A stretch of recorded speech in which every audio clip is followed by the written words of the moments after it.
منذ 95 حتى اليوم. آن الأوان أن يكون للإخوان المسلمين حزب سياسي، هكذا صرح الدكتور فتحي سرور رئيس مجلس الشعب وأحد أكبر قيادات الحزب الوطني الحاكم في جلسة للبرلمان المصري الذي يمثل جماعة الإخوان فيه 88 عضوا أي 5 عدد الأعضاء، لكن التصريح تخطى سياقه البرلماني إلى سياق سياسي مفاده هل يسمح الحزب الوطني أخيرا بشرعنة جماعة الإخوان المسلمين؟ الجماعة ستظل محظورة. الحزب هو اللي يمكن عند التشريع او عند الموافقة عليه يصبح حزبا شرعيا. غير هذا الحزب وفق قواعد والحزب وفق آليات، والدكتور فتحي سرور لم يقل الجماعة. هي صفقة مشروطة إذن أن تتخلى الجماعة عن أساسها الديني الذي قامت عليه في مقابل تحولها لحزب والاعتراف بشرعيتها، كما تنص المادة 5 المعدلة من الدستور التي تحظر قيام أحزاب على أساس ديني. السبب الذي ربما وقف وراء الفتور غير المتوقع الذي استقبلت به الجماعة هذا التصريح مكتفية باعتباره متناقضا مع الممارسات التي تتم بحقها. في عالم السياسة لا تبنى المواقف على الأقوال والتصريحات، وإنما تبنى على الأفعال والممارسات، والذي ينظر إلى ممارسة وأفعال النظام الحاكم في مصر يجد أنه حريص على أن ينفرد بالحكم ويستأثر بالسلطة، ولا توجد أي ديمقراطية من أي نوع. التصريح لم يضع حدا للجدل بين الطرفين، بل أن توقيت خروجه قبيل الانتخابات المحلية وفي الوقت الذي تزداد فيه وتيرة معارضة الجماعة للنظام الحاكم طرح التساؤل حول كون هذه التصريحات محاولة لاحتواء الجماعة من عدمها.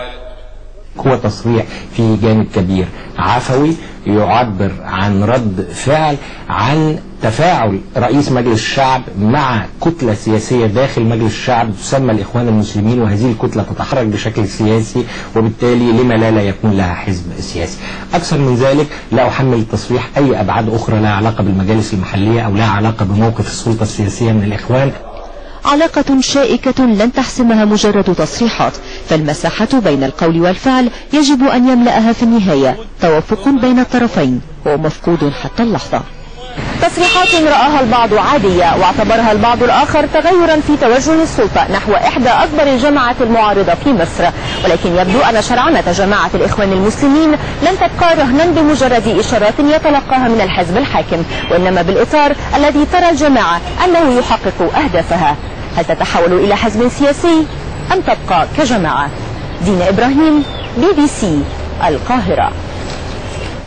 معنا من القاهرة الدكتور محمد البلتاجي أمين وعامي كتلة الإخوان المسلمين في مجلس الشعب المصري. دكتور بلتاجي، كيف تنظرون إلى تصريحات السيد أحمد فتحي سرور؟ بسم الله الرحمن الرحيم. الحقيقة بصرف النظر عن السياق اللي ذكرت فيه هذه العبارة على لسان رئيس مجلس الشعب والرجل اللي المفروض انه وفقا للدستور المصري الشخصية الثانية في النظام السياسي المصري، فالمفترض أن لا يصدر على لسانه كلام عفوي كما سمعت من بعض المعلقين الآن، لكن أنا أؤكد أن شواهد الواقع السياسي المصري لا تسير في هذا الاتجاه الذي يمكن أن نعتبره مراجعة من النظام السياسي المصري لمنهجية القمع والإقصاء والبطش التي يمارسها مع القوى السياسية الحية في الشارع المصري وفي القلب منها الإخوان المسلمين. نحن نتحدث في سياق انتخابي منع فيه المرشحون وخاصة من الإخوان المسلمين من التقدم بأوراق الترشيح، رغم أن صدور أكثر من 3000 حكم قضائي بحق المرشحين في إدراج أسمائهم في كشوف المرشحين. نحن نتحدث وهناك خلال فترة الانتخابات المحلية التي لم تبدأ بعد هناك أكثر من 800 معتقل من هؤلاء المرشحين. هناك المحكمة العسكرية التي يحاكم أمامها بالمخالفة لكافة النصوص الدستورية والقانونية، ولكن يعني ألا تجد أن هنالك نحن لا نتحدث في مناخ مراجعة أو إصلاح من جانب النظام، لكن أنا أؤكد سيد بلتاجي هل تسمعني؟ المسلمين في وجود حزب سياسي لهم هي مقولة يتفق عليها كافة المحللين والمتابعين للشأن السياسي المصري، ويعتبرونها المفتاح الرئيسي لحل المعضلة السياسية المصرية. دكتور بلتاجي هل تسمعني؟ أن تكون القوى السياسية المصرية الأولى في المعارضة وهم الإخوان المسلمين الذين يشكلون 20% من مجلس الشعب المصري محظورين أمنيا. أنا أؤكد بهذا الصدد أن لا يوجد هناك حظر قانوني ولا دستوري لشرعية وجود الإخوان المسلمين. الشرعية الشعبية عميقة وممتدة وجربت سواء في النقابات أو الاتحادات أو النوادي أو الجمعيات الأهلية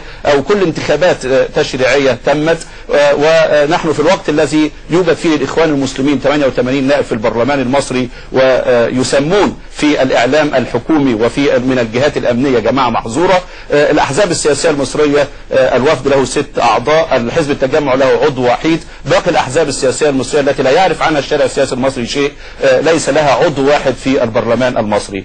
هي معضلة تحتاج إلى إصلاح سياسي حقيقي، إلى نية حقيقية في تعددية سياسية فاعلة مؤثرة تقبل الرأي الآخر وتحتكم لصناديق انتخاب وتقبل بالتعددية السياسية الحقيقية. لكن المشكلة هنا أن الحزب الوطني يعاني من أزمة في الشارع السياسي عميقة، يقابل رفض سياسي من الجماهير الشعب كبير، ومن ثم هو يلجأ إلى سياسات كما قلت قمعية وإقصائية في التخلص من خصوم السياسيين وفي المقدمة منهم الإخوان المسلمين.